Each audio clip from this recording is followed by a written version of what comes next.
Salam dan selamat pagi saudara-saudara sekalian. Sebelum kita memulai aktivitas kita pada hari ini, mari sejenak kita mendengarkan renungan pagi ini dari HKIP Resort Tanjung Priok.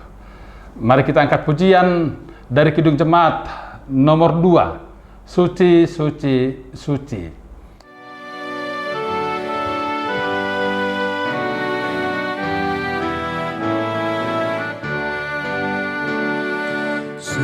Suci, suci, suci, Tuhan Maha Kuasa, Engkau kami puji di pagi yang teduh.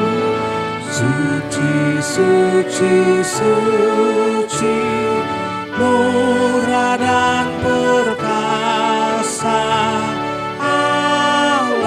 Tritunggal, agung namamu. Kita bersatu dalam doa. Terima kasih Bapa di sorga, kalau pada pagi hari ini Engkau memberi kami kesehatan untuk memulai kegiatan dan rutinitas kami. Ya Tuhan, pada satu hari ini kami menyerahkan diri kami ke dalam tangan penyertaan-Mu supaya Engkau yang memberi kekuatan dan hikmat dan kebijaksanaan kepada kami. Sertai kami ya Tuhan. Terlebih dahulu kami mendengarkan firman-Mu. Firman-Mu menjadi suluh bagi kami untuk satu hari ini. Dalam Kristus Yesus kami berdoa dan terimalah doa kami ini. Amin. Bapak Ibu, saudara-saudari sekalian dalam Tuhan kita Yesus Kristus, renungan kita pada pagi hari ini dari Ibrani pasal 12 ayat 15. Demikian firman Tuhan. Jagalah supaya jangan ada seorang pun yang menjauhkan diri dari kasih karunia Allah, agar jangan tumbuh akar yang pahit yang menimbulkan kerusuhan dan yang mencemarkan banyak orang. Topik kita pada renungan pagi ini yakni jangan hidup di dalam kepahitan yang mencemarkan banyak orang. Bapak Ibu, saudara-saudara sekalian, Ibrani 12 ayat 15 ini berbicara tentang kekudusan hidup. Kekudusan itu bukanlah satu pilihan dalam kehidupan orang Kristen, tetapi kekudusan itu adalah mutlak sebagai gaya hidup orang Kristen yang sejati. Tidak ada satu orang Kristen pun yang berhak untuk memilih apakah aku boleh hidup tidak kudus atau aku harus hidup kudus. Artinya hidup kudus itu adalah memang sekali lagi gaya hidup orang Kristen yang sesungguhnya. Renungan hari ini dalam bagian besar antara pasal 1 hingga pasal 13 ayat 17 yang berbicara tentang kehidupan iman. Maka renungan ini merupakan ayat penting yang sepertinya ingin disampaikan kepada kita bagaimana harusnya seorang Kristen yang sesungguhnya itu menghidupi imannya dengan benar sehingga dia bisa bertumbuh dengan baik menjadi pahlawan iman seperti yang disebutkan dalam Ibrani 11 ini. Saat merenungkan ayat ini, saudara-saudara sekalian, sebagai orang beriman, kita diingatkan oleh kebenaran firman Tuhan ini untuk menjauhkan diri dari kasih karunia Tuhan. Sebab kalau kita melakukan hal ini, maka kita akan menjalani hidup yang pahit dan hidup yang dalam kepahitan. Mengapa akar yang pahit itu dikaitkan dengan sikap menjauhkan diri dari kasih karunia Allah? Tentu karena orang yang hidupnya menjauhkan diri dari kasih karunia Allah adalah orang yang dengan sengaja keluar dari lingkaran kebaikan Allah di dalam hidupnya. Kalau ada orang Kristen sengaja menjauhkan dirinya jauh dari kasih karunia Allah, maka dia sedang menjauhkan dirinya dari semua kebaikan yang ditawarkan oleh Allah dalam hidupnya sehari-hari. Tahukah engkau bahwa kasih karunia Allah itu selalu baru setiap pagi? Ya, setiap pagi Allah menyediakan kebaikan bagi kamu dan saya yang mencari Dia.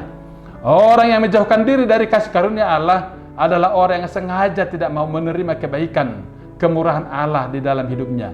Dan orang yang dalam keadaan seperti ini adalah orang yang akan hidup di dalam kesulitan yang luar biasa dan seperti ini akan hidup dalam kepahitan.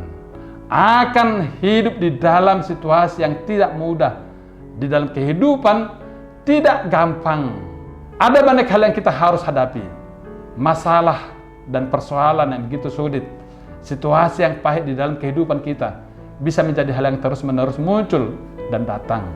Martin Luther pernah berkata, kita tidak bisa melarang burung terbang di atas kepala kita, tetapi kita bisa mengusirnya jika burung itu mau membuat sarang di atas kepala kita.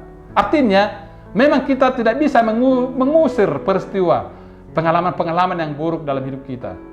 Karena itu, datang dengan tiba-tiba dan memaksa untuk masuk. Meskipun kita tidak mau terima hal yang buruk dan menyakitkan hati, tetapi kita bisa menolak rasa benci, menolak kemarahan yang dalam dan datang kepada Tuhan untuk menerima anugerahnya dengan tidak menjauhkan diri dari kasih karunia-Nya yang berharga itu. Kalau kita tidak bebas dari akar kepahitan dalam hidup kita, maka akan muncul perilaku yang buruk. Perilaku yang buruk itu tertulis dalam Ibrani 2:15, menimbulkan kerusuhan dan mencemarkan banyak orang. Artinya, kerusuhan dan mencemarkan.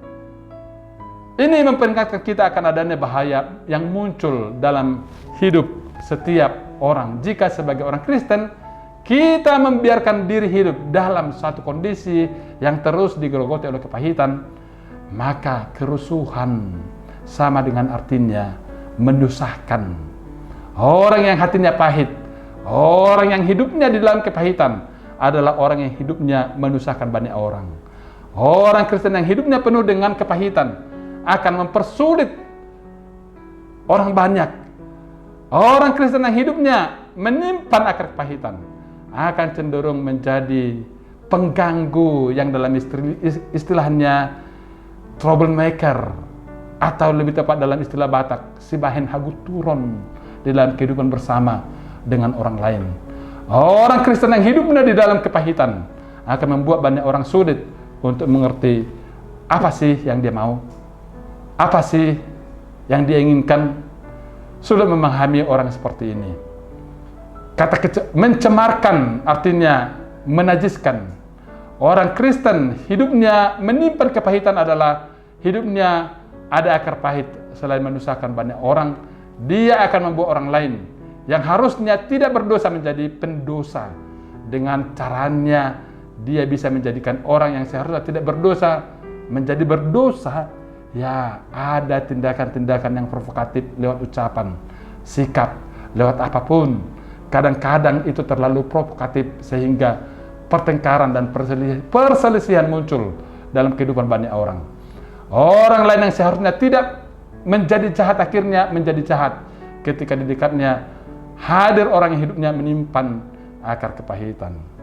Benar apa yang dikatakan oleh Alkitab, bahwa ketika kita hidup jauh dari kasih karunia Allah, hidup kita menjadi pahit. Kalau sudah pahit, maka yang akan menjadi tercipta adalah kerusuhan, hidup yang menusahkan orang. Kita membuat hidup orang yang sebenarnya tidak berdosa akhirnya menjadi pendosa karena provokasi, pengaruh yang kita lakukan.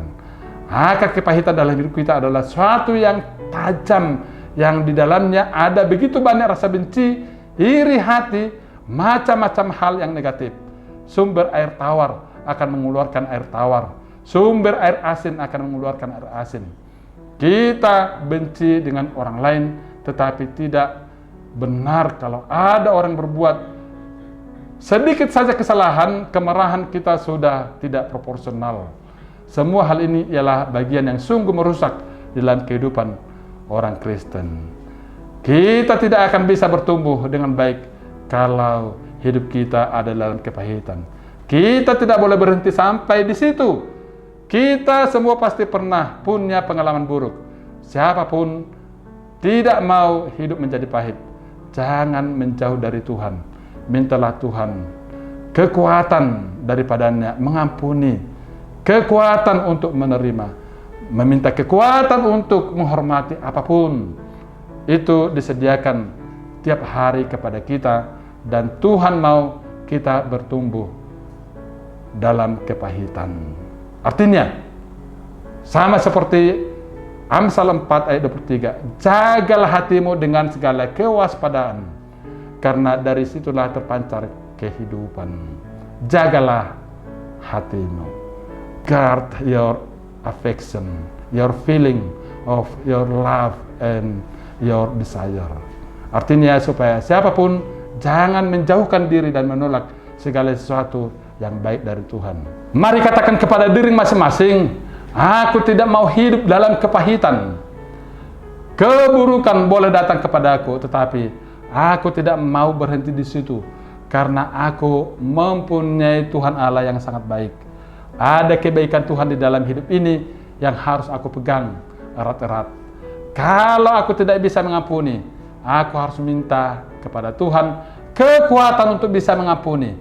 Kalau aku tidak bisa menerima, beri aku kekuatan untuk menerima. Akhirnya, yang ketiga Bapak Ibu saudara-saudara sekalian, mari juga menjadi berkat untuk sekeliling kita dan di sekitar dunia.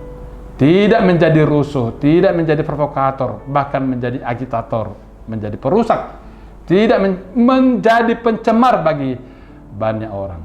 Jagalah, jangan sampai seorang pun yang keluar dari lingkungan kebaikan hati Allah, supaya jangan ada orang yang hatinya seperti tumbuhan beracun di tengah-tengah kehidupan sekalian, sehingga menimbulkan kesukaran yang merusak banyak orang dengan racunnya. Demikian Bapak Ibu, saudara-saudari sekalian, kita bersatu di dalam doa. Bapa dalam surga, kami sungguh berterima kasih atas firman-Mu pada hari ini. Engkau memberi nasihat kepada kami supaya kami tidak hidup dalam akar kepahitan kehidupan kami. Menjadi dasar bagi kami ya Tuhan, menjadi tidak menenangkan dari sudut keseluruhan sikap perilaku karakter kami kepada orang lain, sehingga kami tidak menjadi berkat untuk sekitar kami. Berilah kami kebijaksanaan dan kekuatan untuk menjadi penyembuh terhadap persaudaraan, pergaulan, relasi, dan komunikasi dengan sesama kami di sekitar kami. Kami yakin kami beroleh kebijaksanaan dan kekuatan daripada-Mu atas keinginan itu, seperti yang dipesankan oleh renungan hari ini, supaya nama-Mu semakin dimuliakan dan terpujilah Engkau ya Tuhan, sampai sekarang dan hingga selama-lamanya. Beri kami kekuatan untuk menjadi murid-Mu, hamba-Mu yang setia menebarkan kasih karunia dan cinta itu kepada di sekitar kami. Terima kasih Bapa di surga. Tak lupa kami berdoa, warga jemaat-Mu di Tanjung Priok ini dan dimanapun berada, dan seluruhnya warga Kristen, orang percaya kepadamu dimanapun berada pada saat ini. Engkau memberikan kekuatan, cinta, dan kebijaksanaan, semangat hidup, daya juang yang hidup yang utuh dan kuat ya Tuhan, supaya kami bersukacita di dalam nama-Mu. Ampunkan kami dari segala pelanggaran kami yang kami lakukan sengaja maupun tidak ya Tuhan, tidak sengaja, supaya kami layak menjadi anak yang Kau kasihi, yang menerima anugerah-Mu. Utus Roh Kudus-Mu bersama dengan kami. Terima kasih Bapa di surga. Amin. Kita bersama dalam doa Bapa kami. Bapa kami yang di surga, dikuduskanlah nama-Mu, datanglah kerajaan-Mu, jadilah kehendak-Mu di bumi seperti di surga. Berikanlah kami pada hari ini makanan kami yang secukupnya, dan ampunlah kami akan kesalahan kami, seperti kami juga telah mengampuni orang bersalah kepada kami. Dan janganlah membawa kami ke dalam pencobaan, tetapi lepaskanlah kami daripada yang jahat, karena Engkau-Lah yang punya kerajaan dan kekuasaan dan kemuliaan sampai selama-lamanya. Tuhan memberkati engkau dan melindungi engkau. Tuhan menyinari engkau dengan wajah-Nya dan memberi engkau kasih karunia. Tuhan menghadapkan wajah-Nya kepadamu dan memberi engkau damai sejahtera. Amin.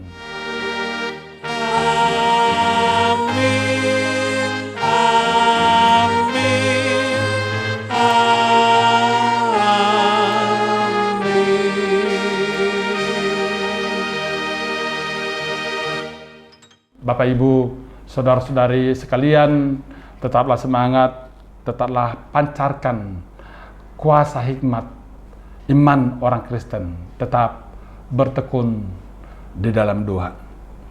Terima kasih.